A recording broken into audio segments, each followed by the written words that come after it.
Quem sabe o tema das nossas quartas-feiras? Misericórdia. Só tem visitante hoje aqui, né? Projeta aqui para o pessoal colar.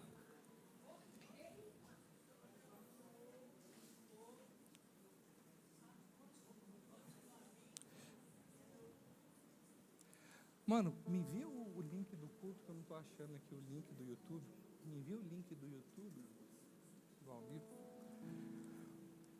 O tema da nossa campanha, o tema que nós temos ministrado nas quartas-feiras, é esse aqui, Levítico 6:13, que o fogo deve ser mantido continuamente aceso no altar e não deve ser apagado.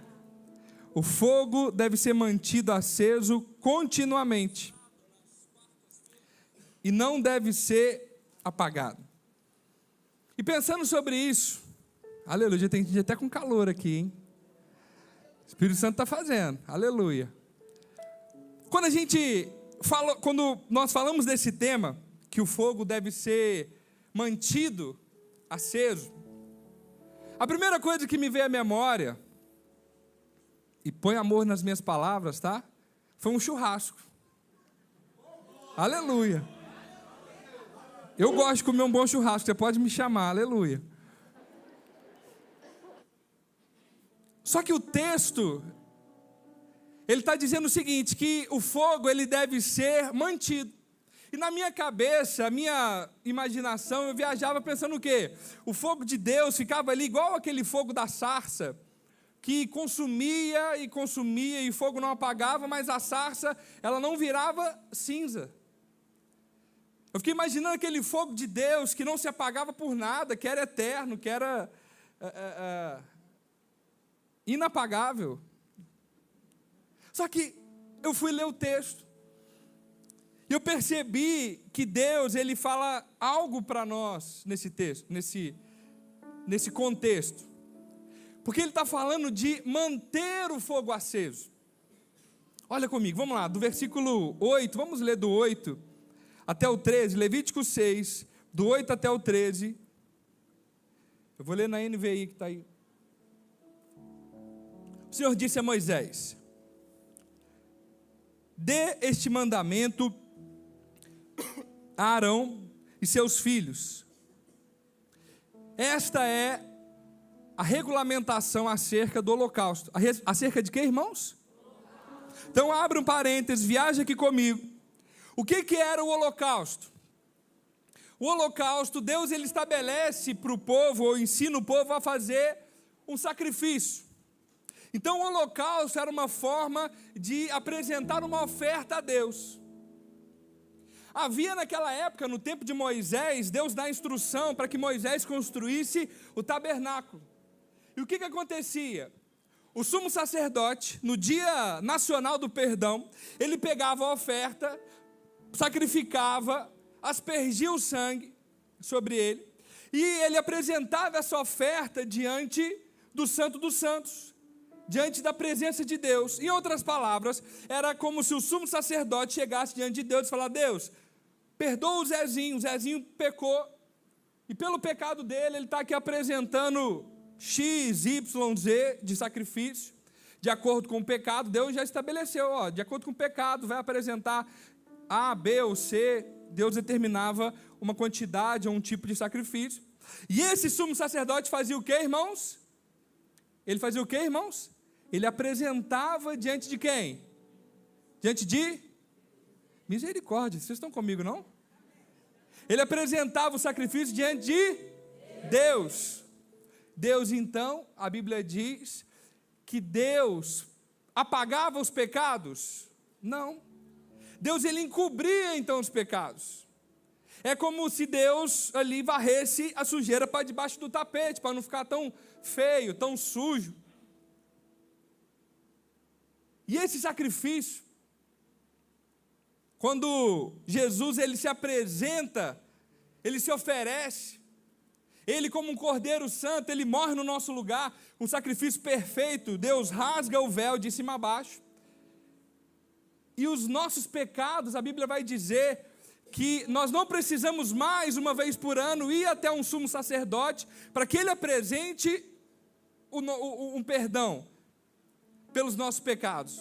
A Bíblia diz que quando Jesus rasgou o véu de cima a baixo, agora o Espírito Santo que habitava na arca ali, no Santo dos Santos, ele passa a habitar em nós. E aquele sacrifício que antes, aquele pecado que antes era encoberto pelo sangue de animais, a Bíblia diz que agora pelo sacrifício de um só homem, todos foram perdoados. Só que esse perdão de Deus, é como ele lança esse perdão, esse pecado, no mar do esquecimento. Ou seja, se você pecou ontem, se você pecou há 5 minutos atrás, e você se arrependeu, pediu perdão, só que por um acaso você se lembrou do pecado, e você pensou, poxa Deus, aquilo que eu fiz ontem, aquele pecado que eu cometi ontem, ou se o diabo vier te acusar, te lembrando disso, e você por algum acaso quiser pedir perdão de novo para Deus, sabe qual seria a resposta de Deus para mim e para você? Mas que pecado, filho? Eu não lembro, já está apagado. Já pagou. Esse é o padrão de Jesus conosco. Só que naquela época, projeta o texto para nós. É o versículo. Este é a regulamentação acerca do holocausto. O holocausto deverá ficar, o que, irmãos? Queimando por toda a noite, até amanhã, sobre as brasas do altar, onde o fogo deverá ser mantido aceso. Agora preste atenção, versículo 10. Lê comigo no 3, 1, 2, 3, e o sacerdote...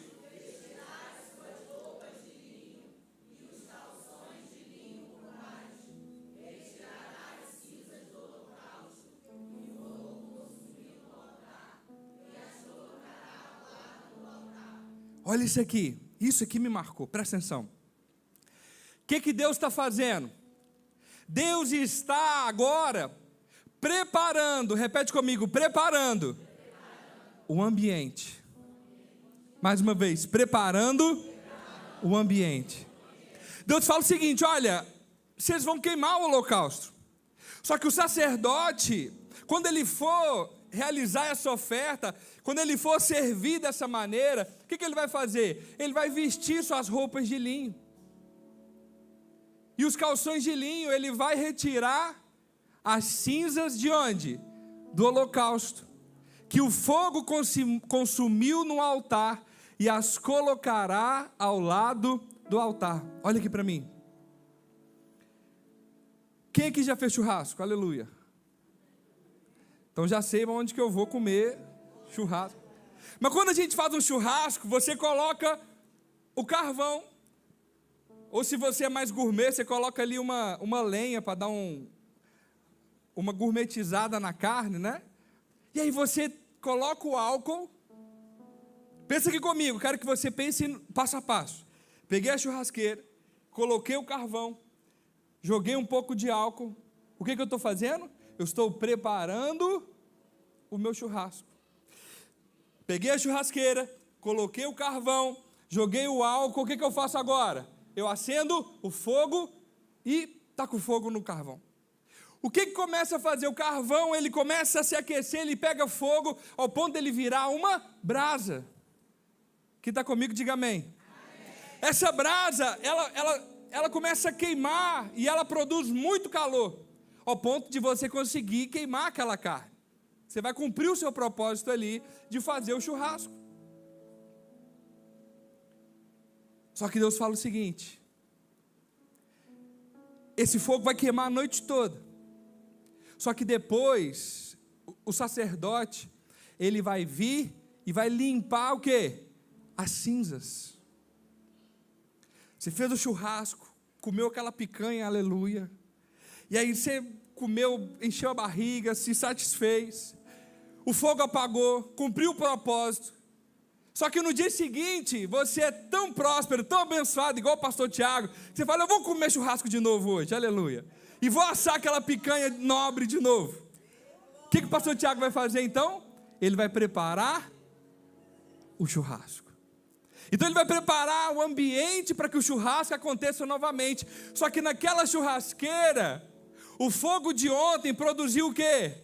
Cinzas. Se ele pegar o carvão e colocar onde existe aquela quantidade de cinzas, onde estão aquelas cinzas que ontem produziu fogo, que ontem cumpriu o propósito, que ontem queimou a carne, aquelas cinzas, elas vão atrapalhar o fogo pegar no carvão de hoje. Existem vitórias que você conquistou ontem, mas que estão te impedindo de avançar para o próximo nível. Existem situações que estão paralisando, porque você está preso no passado. Você talvez está preso numa situação, ou algo que aconteceu que foi muito bom, e você não consegue vencer aquilo diante de um desafio. O fogo de ontem já não serve mais para colocar fogo na lenha de hoje. O que Deus está mostrando? Ei, queimou, cumpriu o propósito, tem maná novo. Não se preocupe com o dia de amanhã, tem maná dos céus. Eu quero profetizar sobre a sua vida. Toda ansiedade cai por terra agora. Tem maná do céu liberado. Você só precisa descansar. Enquanto você guarda o maná de ontem, o maná de hoje ele não vem. Enquanto você se apega à lenha de ontem, o fogo ele não pega hoje. Então Deus faz isso, olha, vamos cumprir o propósito. O propósito é que o fogo ele queimará continuamente. O fogo não deve se apagar, mas para esse fogo não apagar, você precisa manter o ambiente propício para o fogo queimar. E como que eu mantenho esse ambiente propício? O fogo queimou, deu cinzas, o sacerdote limpa e faz tudo de novo. Quem está comigo até aqui, diga aleluia. Versículo 11.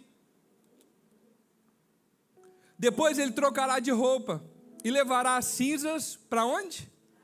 Para fora do acampamento, a um local cerimonialmente puro. Versículo 12, a igreja.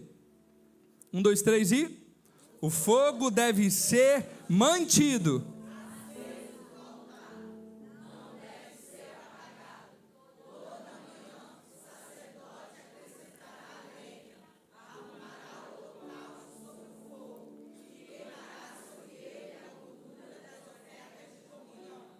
Aleluia. Então, você já entendeu o preparo, sim ou não? O preparo do ambiente, sim ou não? Irmãos, quando eu faço um churrasco, aleluia, se você me convidar, você vai comer um belo churrasco.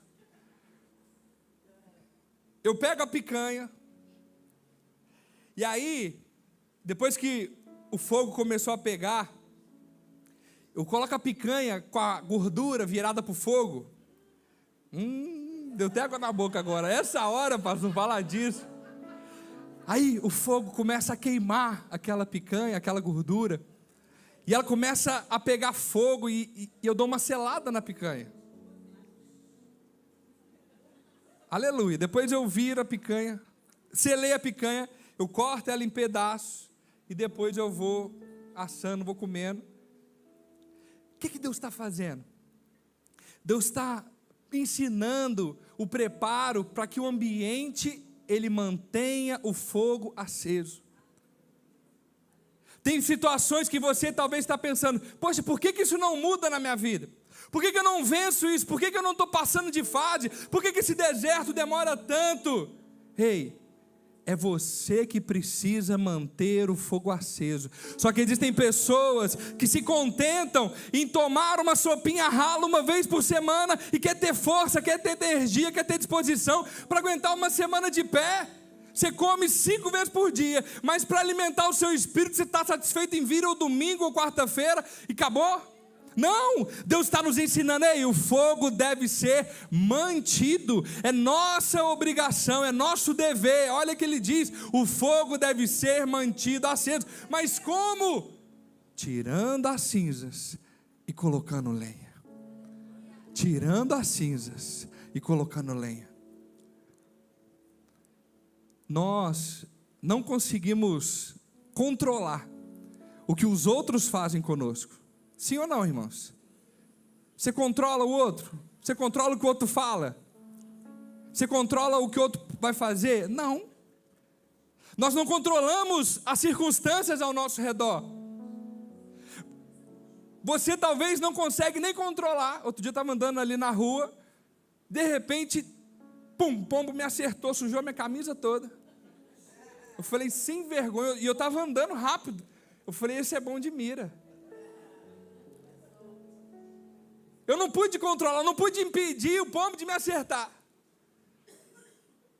Só que, para esse pombo construir um ninho na minha cabeça, é só se eu deixar. Você não controla o que os outros fazem com você, mas a resposta que você vai dar, mediante o que aconteceu, está nas suas mãos. Aí é a hora de você manter o fogo aceso. Pastor, eu fui muito injustiçado. Aí é agora. É agora que o céu para ouvir. Vamos ver qual vai ser a resposta dele. Não, pastor, mas eu estou com a razão. Como que eu vou pedir perdão a essa pessoa? Ela deveria vir de joelhos me pedir perdão pelo que ela fez. Eu estou com a razão. Aí o céu para. Vamos ver se você vai perdoar o próximo como você pede perdão a Deus. É nessa hora que nós mantemos aceso o fogo do altar. Deus é um Deus de princípios. E Ele aqui está nos ensinando. E eu vou usar uma palavra moderna. Deus está nos ensinando a ressignificar os desertos que estamos passando. O que é isso? É você conseguir, numa sociedade tão pervertida, numa sociedade tão esquisita, é você conseguir lavar sua mente, o seu coração, e continuar puro diante de Deus. Santidade não é você nunca errar. Santidade significa ser separado para Deus. Então ser santo não significa que você não se suja, não significa que você não peca mais, mas ser santo significa se lavar todos os dias no sangue de Jesus. E isso não te isenta de perdoar quando você é ofendido. Isso não te dá o direito de revidar diante de uma ofensa. Porque eu vou contar uma coisa para vocês. Quando pisam no nosso calo, aí é que o nosso caráter é revelado. Quando você está com a razão, é injustiçado. Quando você é traído, a sua resposta vai dizer se o fogo está se mantendo aceso no altar, ou se as cinzas estão abafando o fogo do Espírito. O fogo deve ser mantido aceso no altar e não deve ser apagado. Toda manhã o sacerdote, ele acrescentará lenha, arrumará o holocausto sobre o fogo e queimará sobre ele a gordura das ofertas de comunhão. Versículo 13. O fogo deve ser mantido continuamente aceso no altar e não deve ser apagado. Vamos ler esse versículo no 3, com voz de trombeta, em nome de Jesus. 1, 2, 3 e... O fogo deve ser mantido continuamente aceso no altar, não deve ser apagado. Quem mantém o fogo aceso? Não, fala eu. Quem mantém o fogo aceso? Eu. Jesus, ele está com seus discípulos. E ele está ali comendo com os discípulos, e chega uma mulher e fala: Jesus, eu preciso de um milagre. Jesus, o meu fogo está se apagando. Jesus, eu preciso muito que o Senhor intervenha, eu preciso que o Senhor faça algo. Jesus, eu não tenho saída, só o Senhor pode responder. Jesus vira para essa mulher e diz: eu não posso tirar o pão dos filhos e dar para os cachorrinhos. Se é uma sociedade Nutella, fala o quê? Ai, você viu como ele falou? Eu vou sair dessa igreja. Ah, o pastor passou por mim, nem me cumprimentou. Ah, eu fui na célula e o líder chamou minha atenção e eu não gostei. Ai, mas aí falaram de um jeito que eu não queria ouvir. O fogo deve ser mantido aceso. Se essa mulher ela fosse melindrada, se essa mulher ela se ofendesse, ela ia dar as costas, ia processar Jesus, dizendo: está vendo aí? Olha a discriminação. Ela ia entrar lá na rede social, ia falar mal de Jesus, ela ia virar um hater de Jesus, ia criticar Jesus por onde ela fosse. Eu fui lá e ele me chamou de cachorrinha, ele me ofendeu. Nós não controlamos o que fazem conosco, mas a resposta diante da ofensa é sua. Essa mulher, ela ouve aquilo, que na nossa visão pode ter sido ofensivo. Ela ouve aquilo, e na mesma hora, ela ressignifica. Ela fala assim: Jesus, mas até os cachorros comem das migalhas que caem da mesa. Às vezes você foi ofendido, traído, maltratado, abandonado, e você se prendeu nisso. A cinza está aí, e ela não foi removida. O que é esse ressignificar? O apóstolo Paulo fala em Romanos 12:2, que nós devemos renovar a nossa mente com a palavra de Deus. Você foi ofendido? Como que é esse ressignificar? Essa pessoa deu o melhor que ela tinha. Você foi traído? Como que você ressignifica isso? Até o meu mestre foi traído e ele perdoou. Pai, eu libero. Essa mulher, ela vira para Jesus e a resposta dela foi tirar as cinzas, tirar a ofensa, tirar o vitimismo. E ela colocou mais lenha, ela deu uma declaração para Jesus. Ela falou: Jesus, eu só preciso de uma migalhinha. Jesus, eu não preciso de muito, eu preciso de uma migalha. A resposta dela, ela impressiona tanto Jesus, que Jesus na hora ele diz: olha, você recebeu a resposta. O fogo queimou, o altar está pegando fogo, pode ir. Mais uma vez, você não controla o que fazem com você, mas o céu para ouvir a resposta que você vai dar diante dessa circunstância. Você tem removido as cinzas? Você tem mantido o fogo, removido as cinzas, colocando lenha e mantendo o fogo aceso? Em 2 Reis capítulo 4, versículo 1, diz assim: certo dia, a mulher de um dos discípulos dos profetas foi falar com Eliseu: o teu servo, meu marido, morreu, e tu sabes que ele temia o Senhor. Agora, porém, veio um credor, que está querendo levar os meus filhos como escravos. Aqui sou eu e você no dia da crise. Deus, por que você deixou isso acontecer? Deus, eu sou dizimista fiel. Deus, eu sirvo na tua casa. Deus, eu faço, eu aconteço, eu tenho sido tão bom. Deus, por quê? Deus, por quê? E aí a gente se enche de justiça própria e começa a questionar Deus, como se Deus devesse alguma satisfação para a gente. Essa mulher, o meu servo, o meu marido servia ao Senhor e agora morreu, e eu estou passando por essa crise, eu estou passando por essa dificuldade, eu que sempre fui tão temente ao Senhor, como que o Senhor pode deixar isso acontecer? Ah, Deus, como que o Senhor pode levar meu filho ou minha filha? Como o Senhor pode levar essa pessoa que eu tanto amava? Parou nas cinzas, não ressignificou, não tirou, não removeu as cinzas. Só que essa mulher, olha a atitude dela, versículo 2. Eliseu então perguntou: como que eu posso te ajudar? Diga-me, o que você tem em casa? E ela respondeu: a tua serva não tem nada além de um pequeno jarro de azeite. Olha aqui para mim, irmãos. Poucas coisas eu tenho aprendido muito com Deus, mas poucas coisas mudaram tanto a minha ação pastoral ou a minha atitude com o discípulo, como a arte de fazer pergunta. Jesus, quando ele está sendo pressionado, Jesus está sendo ali O pessoal quer prender Jesus, porque Jesus pregava o amor, o perdão ao próximo, e aí pegam uma mulher adúltera e levam para Jesus, e eles pensam o seguinte: vamos pegar Jesus agora, porque a lei manda apedrejar a mulher. Se Jesus mandar apedrejar, que amor é esse que ele pregava?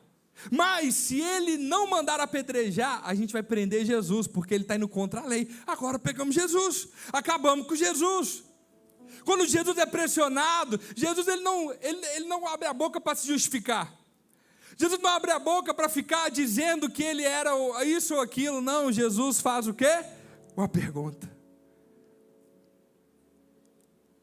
Ah, é? Querem fazer isso? Alguém aqui não tem pecado? Aquele que não tiver pecado pode atirar a primeira pedra.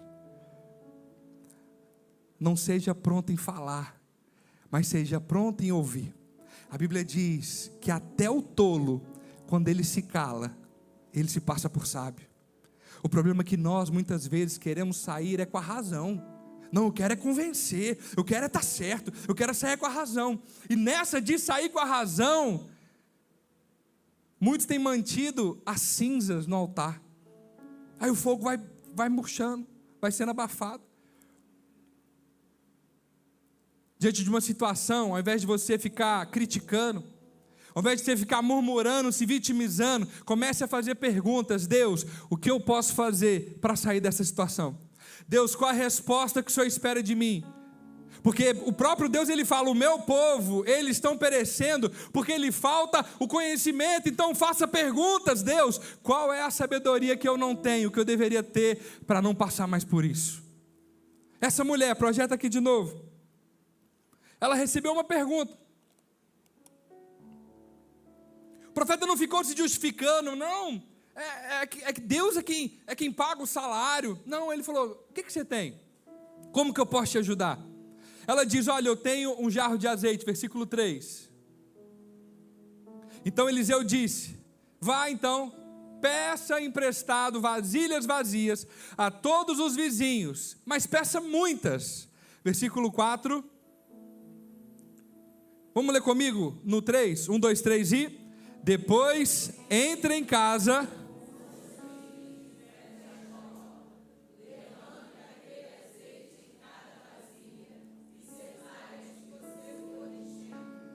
O que o profeta está ensinando essa mulher? Ei, prepara o ambiente. Prepara o ambiente. Esse lugar aqui, esse ambiente, ele não é sagrado só porque tem a placa da igreja ali na frente. Esse ambiente aqui não é a morada de Deus. Por mais que a gente fala, vamos... Como é que é o texto lá? Alegrei-me quando me disseram: vamos à casa do Senhor. O Antigo Testamento a referência de casa era diferente. Quando nós vamos embora aqui e o último apaga a luz, o Espírito Santo não fica aqui dormindo, te esperando até o domingo de manhã. Não, o Espírito Santo, ele habita em você. Ele habita em nós. Esse ambiente, ele só é sagrado quando 2 ou mais se reúnem em meu nome, ali eu estou presente. Quando o segundo entrou nesse lugar aqui, Jesus estava presente. E aí o ambiente começa a mudar. Aí a atmosfera ela é mudada. Só que preste atenção, dependendo da fome do seu coração... Peraí, deixa eu reformular. A fome do seu coração vai determinar o agir do Espírito nesse ambiente aqui. Por quê? Porque quando nós preparamos o lugar, preparamos o ambiente para que a glória se manifeste. O que é o preparar o ambiente? Nós começamos a invocar o nome de Jesus, nós começamos a orar ao Senhor, nós começamos a louvar, a entoar hinos, a entronizar o nome dele nesse lugar. O que nós estamos fazendo? Preparando o ambiente. Quando o seu coração está aí sedento, com expectativa pela palavra, o que você está fazendo? Preparando o ambiente. Quando você perdoou, quando você liberou o perdão, quando você ressignificou na sua mente um desafio, um deserto que você está passando, o que você fez? Removeu as cinzas. E ouvindo a palavra, a lenha está sendo colocada e o fogo vai pegar. Aleluia. O pessoal do louvor já pode até vir, que a gente vai hoje botar fogo para queimar essa lenha aí. Depois entre em casa com seus filhos, feche a porta, derrame azeite em cada vasilha e separe o que você for enchendo. Versículo 5. Ela foi embora, fechou-se em casa com seus filhos e começou a encher as vasilhas que lhe traziam. Versículo 6. Quando todas as vasilhas estavam o quê, irmãos? Cheias, ela disse: traga-me mais uma. Ele, porém, respondeu: mãe, já acabaram. Então, naquele momento, o azeite acabou. Se essa mulher, ela tivesse se vitimizado, ela tivesse ido reclamar com o profeta, se essa mulher, ela preferisse entrar para o quarto e chorar, e lamentar tudo de ruim que estava acontecendo com ela, ela nunca teria desfrutado do milagre. Mas o que ela fez? Ela ouviu a palavra do profeta. E a Bíblia diz que a fé vem por ouvir e ouvir a palavra. Aquela palavra encheu o coração dela de fé.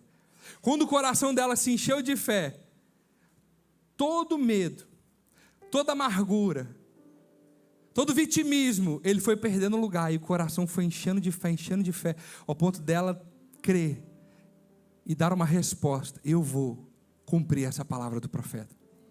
Preste atenção. Jesus, ele disse, foi o que eu ensinei aqui, Marcos 11, 23. Todo aquele que disser ao monte: ergue-te e lança-te no mar, e não duvidar no seu coração, mas crer que vai acontecer como ele disse, assim será com ele. Só tem uma atitude de fé, só age em fé aquele que creu na palavra de Deus. Por isso que eu estou te falando, a palavra, ela não basta ser só um conhecimento intelectual. Preste atenção, Tiago vai dizer: olha, nós não podemos ser apenas ouvintes, mas praticantes dessa palavra. Se você tem se reunido aqui, se você tem vindo a reuniões, semana após semana, e ainda tem cinzas no altar, precisa haver uma mudança. E preste atenção, não é o Espírito que vai fazer, é uma decisão sua manter o fogo aceso, é uma decisão sua perdoar. Existem pessoas que ficam esperando: não, quando Deus, ele colocar o perdão no meu coração, aí eu vou conseguir liberar. Não. O perdão não é para quem é mais santo, o perdão é para quem é inteligente. Porque aquele que sabe que quando não perdoa, o próprio Deus não o perdoa, essa pessoa ela entendeu, e ela começa a colocar em prática. E quando nós colocamos em prática, milagres acontecem.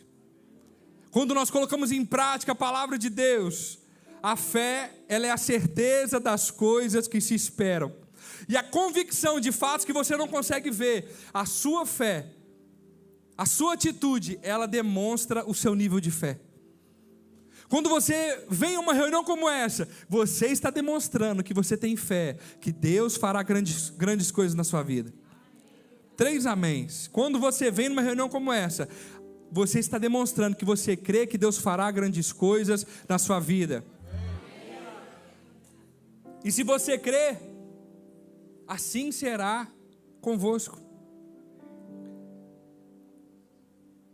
O renovar a mente, que o apóstolo Paulo fala em Romanos 12, 2, não é nas situações onde tudo dá certo. Pelo contrário, Paulo está dizendo o seguinte: olha, não seja como o mundo, não haja como o mundo, não responda como o mundo responde, não tome a forma do mundo. Pelo contrário, antes transformai-vos. O que é transformai-vos? Paulo está dizendo, quando você recebe da palavra, e ela cai no seu coração, isso produz fé, e essa fé produz uma atitude correspondente. Paulo está dizendo, a sua mente ela começa a ser renovada. Aquele que roubava, ele passa a não roubar mais. Aquele que adulterava, ele deixa de adulterar. Aquele que mentia, ele para de mentir. O nosso caráter começa a ser transformado de dentro para fora. É uma metanoia, é uma transformação que acontece na sua mente, de dentro para fora. Então Paulo diz, olha, transformai-vos pela renovação da vossa mente, para que você possa experimentar, não só de ouvir falar, não só de ouvir da pregação, não, mas agora você começa a experimentar a boa, a perfeita, a agradável vontade de Deus. Davi, último texto aqui para a gente encerrar. Você pode ficar de pé no seu lugar. Último texto para a gente encerrar. Aleluia. 2 Samuel capítulo 12, versículo 15.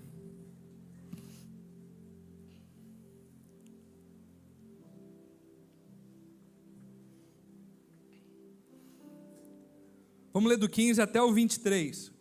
Depois que Natã foi para casa, o Senhor fez adoecer gravemente o filho que a mulher de Urias dera a Davi. Versículo 16 da igreja, 1, 2, 3 e... Davi orou a Deus em favor da criança. Ele jejuou e entrando em casa, passou a noite deitado no chão. Os oficiais do palácio tentaram fazê-lo levantar-se do chão, mas ele não quis e recusou-se a comer com eles. Verso 18, a igreja.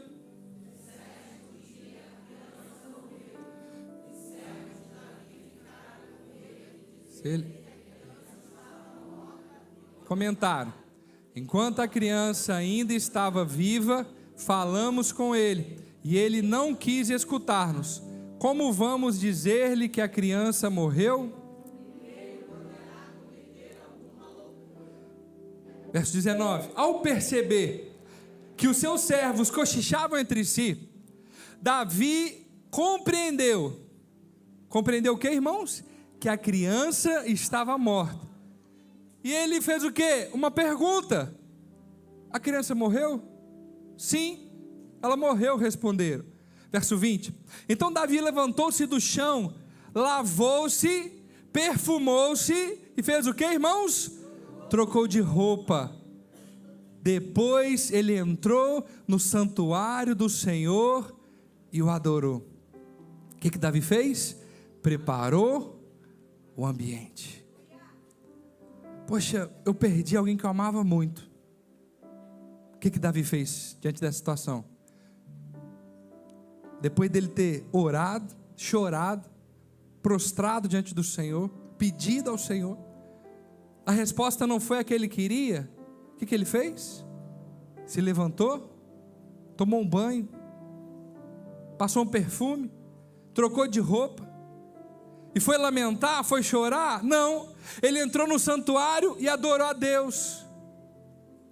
Versículo 21.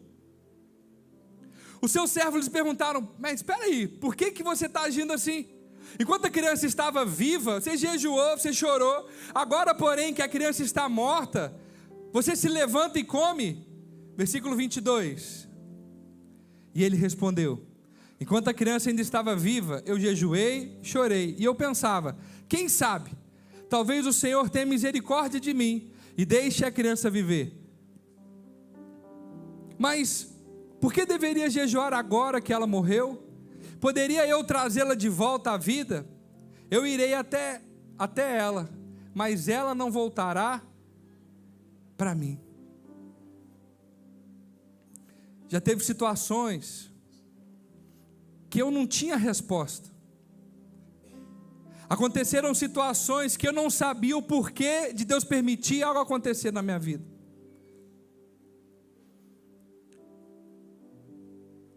Aos 19 anos eu me converti aqui nessa igreja, nesse altar aqui. Júnior estava ministrando louvor, aleluia. E eu falei: eu quero entregar minha vida para Jesus. E eu decidi entregar todas as áreas da minha vida para Jesus. E eu entendi que a partir daquele momento Ele tomou o controle da minha vida. E eu entendi que todas as coisas a partir daquele momento iriam cooperar para o meu bem. Só que como eu mudei, eu morava em Minas e vim para cá, de 18 para 19, eu acabei não me alistando, apresentando para alistamento em BH, lá em Minas. E eu fui me apresentar aqui em Niterói com 19, eu tinha perdido já um ano do alistamento. Quando eu cheguei lá, e eu não era gordinho assim igual eu estou agora não, era atleta, jogava bola igual o pastor Tiago assim, ó, forte, bonito. Aí eu cheguei lá no exército para me apresentar, eu falei assim: moço, eu queria a dispensa porque eu já estou estagiando numa empresa muito boa, eu já estou fazendo faculdade, e se eu servir, eu vou perder, isso vai me atrapalhar muito. Ele olhou para minha cara e falou assim: ah, é? Você não quer servir, não? Você tem alguma doença? Eu falei assim: não. Você tem alguma coisa, alguma enfermidade? Não. Então tá. Carimbou, aí eu vi lá, para voltar no outro dia. Aí eu voltava e falava: moço, pelo amor de Deus, eu não quero servir. Ah, não quer não? Carimbava, mandava voltar no outro dia. E eu só percebia que a turma ia diminuindo. E eu ficando. Tinha um irmão aqui na igreja, que ele era major. Eu falei com ele: irmão, pelo amor de Deus, me livra dessa. Liga para alguém. Você faz alguma... me ajuda, pelo amor de Deus. Ele: não, pode deixar, me dá seu nome aqui. Ufa, dei meu nome tranquilo, aí fui pro dia. Aí comecei a vir aqui em Jurujuba. Cheguei lá, pensei o quê? Hoje eu vou me livrar. Já falei com o major, ele vai arrumar minha dispensa. Quando eu cheguei lá, o sargento me entrevistou, já estava num momento de entrevista. E ele todo arrogante, ele acabando comigo. E eu, assim, na mansidão, ele falou assim: o que vocês fazem no domingo? Eu falei: domingo eu vou para a igreja com a minha família. Aí ele: é? Eu falei: é. Qual igreja? A igreja metodista ali em Caraí. Ele: poxa, minha mãe é da metodista. Aí já mudou o tom da conversa. Aí eu comecei a evangelizar ele ali sentado na entrevista. Eu falei: cara, vamos lá fazer uma visita. Jesus pode mudar a sua história, a sua vida. Jesus mudou minha vida, Ele pode mudar a sua também. Aí eu percebi, a palavra entrou no coração dele. Aí no final da entrevista ele falou assim: cara, o processo que você está agora... E eu falando: poxa, me ajuda, eu não quero servir. Contei por que eu não queria. Primeiro eu amaciei a carne, né? Eu amoleci o coração dele, né? É assim. Depois eu falei que eu não queria servir. Aí ele disse: Felipe, a situação que você está agora, só Deus para te tirar daqui. Você já está encaminhado, você tem todo o perfil para servir. Aí eu saí de lá, irmãos, com uma angústia no coração, e eu orando, falei assim: Deus, o que o Senhor quer me ensinar? Nem olhava mais para a cara daquele major, que eu já estava sem graça de... Irmãos, eu voltei na semana seguinte, e era a última semana, e eu cheguei lá na segunda, eu falando com todo mundo que eu não queria servir. O cara chegou isso foi na segunda-feira à tarde, ou de manhã. Conversei com o sargento, fiz a entrevista, falei para ele vir no culto na terça. Desculpa, isso foi na terça-feira que eu conversei com o sargento. Falei com ele para vir no culto da noite. Antigamente o nosso culto aqui era terça e quinta. Na terça-feira, inclusive, era o Cláudio Duarte, que vinha todas as terças. Eu falei: cara, vai lá, o pastor é muito bom, você vai gostar. Aí eu chego na quarta-feira de manhã, ele buzina para mim. Quando ele baixou o vidro, eu falei assim: caramba, o cara conversou comigo ontem, né? Já está com essas intimidades. Ele falou: ô Felipe, fui lá na sua igreja ontem e não te encontrei. Eu falei assim: caramba, o cara foi lá. Ele aceitou o convite. Eu fazia faculdade, aí eu expliquei para ele que não dava para vir no culto. Irmãos, isso foi numa quarta-feira. Passei quarta-feira falando que não queria. Quinta-feira, voltei, falei que não queria, mandaram eu voltar na sexta-feira. Sexta-feira já era o último dia. E aí já tinha um grupo assim, raspando a cabeça. Eles levaram a gente para dentro do refeitório. E eu não lembro quantos jovens, mas tinha muito jovem ali. E tinha uma mesa separada que tinha 2 jovens. O rapaz foi, me chamou: Felipe Portes de Alais, vem comigo, mandou sentar na mesa com os meninos. Aí eu olhei para o lado, o menino estava com o braço enfaixado, braço engessado. Aí eu olhei para o outro lado, era um menino magrinho, que eu falei: esse aqui veio por engano, que não aguentava um peteleco. O sargento parou de frente para a gente, na mesa, e falou assim: eu tenho uma péssima notícia para vocês. Eu já olhando para os 2 assim, eu falei assim: cara, o que está acontecendo? Ele falou: vocês não vão ter o privilégio, a honra de servir o exército brasileiro. E ele virou para os outros: e vocês já podem ir para raspar a cabeça. Irmãos, eu saí dali, e aquele quartel em Jurujuba tem um gramadão, tem uma estrada longa assim. Diante de Deus, irmãos, aquela experiência que eu tive com Deus, de ressignificar, de não ficar me vitimizando, e eu saí dali rindo. Eu falei assim: Deus, o Senhor é demais. Eu pedi um favor lá pro major, eu aqui preocupado, e o senhor deixou eu vir até aqui só para falar de Jesus para aquele sargento.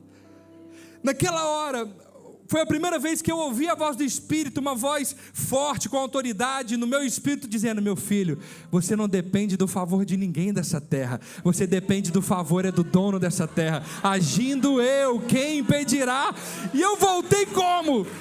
Feliz. Eu cheguei para o pastor, falei: pastor, o senhor não sabe o que aconteceu. Eu contei o testemunho para ele. Ele me vira e fala: não, a gente tem que compartilhar isso com a igreja. Eu, no domingo à noite, ele me deu a oportunidade, eu fui testemunhar isso tudo que eu contei para os irmãos. Aí foi aquela vibração aqui, que ele, agir de Deus. Aí eu devolvi o microfone para o pastor. Ele falou assim: ué, mas e o sargento, está onde? Eu falei: poxa, pastor, eu não sei, nem peguei o telefone dele. Aí ele me levanta, igual está o Iago lá atrás, ó, de verde.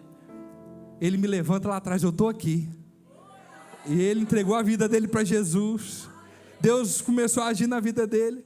Eu comecei a entender que quando nós ressignificamos os desertos, os desafios, a gente tira toda cinza de amargura, toda cinza de dúvida, de incredulidade, a gente coloca a lenha, o fogo de Deus ele vem.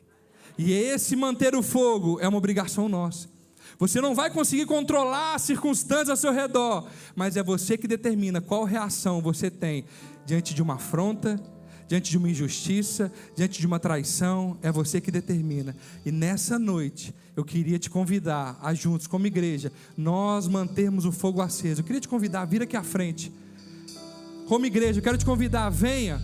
Nós vamos colocar fogo nesse lugar aqui. Aleluia.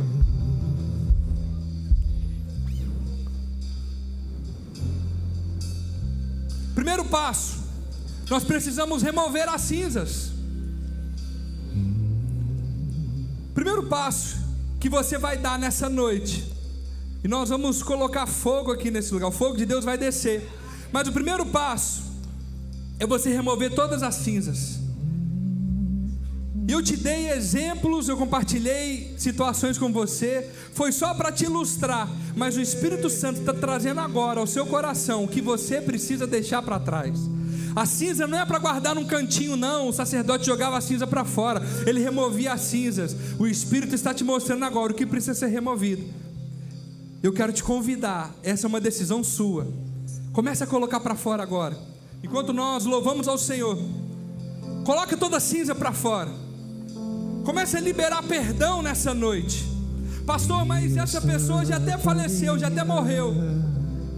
Diante do Senhor, como se essa pessoa estivesse na sua frente, comece a pedir perdão. Fala: me perdoa. Fala com o Espírito Santo: Espírito Santo, me ajuda a liberar perdão. Espírito Santo, me ajuda, quebra todo o coração duro, todo coração de pedra, quebra nessa noite. Espírito Santo, transforma todo o coração, que o nosso coração esteja sensível à tua voz. O Espírito Santo está batendo, ele está dizendo: eu quero entrar. Tira essas cinzas, tira essa amargura, tira esse rancor, tira essa incredulidade, tira esse vitimismo. Ei, você é mais do que vencedor. Para de ficar olhando para as circunstâncias, para de olhar para o que já se foi, para de olhar para o que você já perdeu. Remove as cinzas agora. Eu já coloquei isso. as minhas vestes. Com a sua boca vai dizendo: eu removo todas as cinzas. Estou só Eu removo todas as cinzas.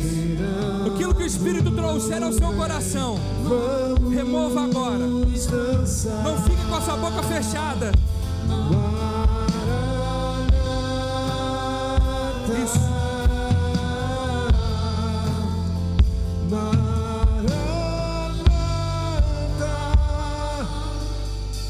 Espírito, te pedimos uma unção de quebrantamento nessa noite. A unção que quebra todo jugo. Pai, a unção do Espírito que nos capacita a fazer aquilo que nós não podemos fazer com a força do nosso próprio braço. Espírito Santo, quebra todo orgulho nessa noite, toda amargura, Oh, Satanás, nós te damos uma ordem agora. Retire todas as suas coisas e bata em retirada agora. Você não tem mais legalidade sobre essa vida. Satanás, nós te damos uma ordem. Sai agora dessa vida. Tira as suas garras. Isso. Oh, eu vejo escama dos olhos caindo por terra.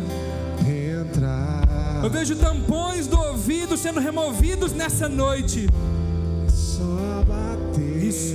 O Espírito está batendo. Permita que Ele entre, que Ele limpe, que Ele remova toda cinza, toda ferida. Oh, gera cura nessa noite, Senhor. Eu já coloquei as minhas vestes brancas. Oh, Deus, obrigado, Senhor. Estou só te esperando. Obrigado porque o Senhor é fiel para cumprir a Tua palavra. O Senhor é aquele que nos perdoa, nos lava de toda injustiça, só nos purifica. Isso.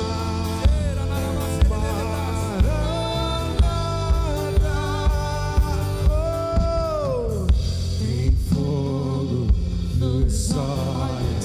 Eu não imaginava que era lindo assim. Agora, olha aqui para mim. Olha aqui para mim. Uma vez que você removeu as cinzas, agora você precisa manter o fogo aceso. Então o que você faz? Você coloca a lenha e o fogo de Deus, ele desce e consome a lenha. Só que existe um segredo nisso. Quando você coloca fogo na lenha, imagina ali muita lenha. Às vezes a lenha que estava ali no meio, ela não pegou fogo. A lenha que está queimando, que ela vira uma brasa, o calor dessa lenha começa a contagiar, começa a aquecer a lenha que estava apagada, e essa lenha começa a pegar fogo também. Eu quero te convidar nessa noite a dar a mão para quem está do seu lado agora, como lenhas, como brasas vivas. Agora é você que vai aquecer essa brasa aí do seu lado. Você já entendeu que manter o fogo aceso é uma responsabilidade nossa. Ei, lenha, brasa, comece a aquecer essa brasa aí do seu lado. Comece a ministrar o fogo do Espírito. Agora que as cinzas foram removidas, comece a ministrar o fogo de Deus.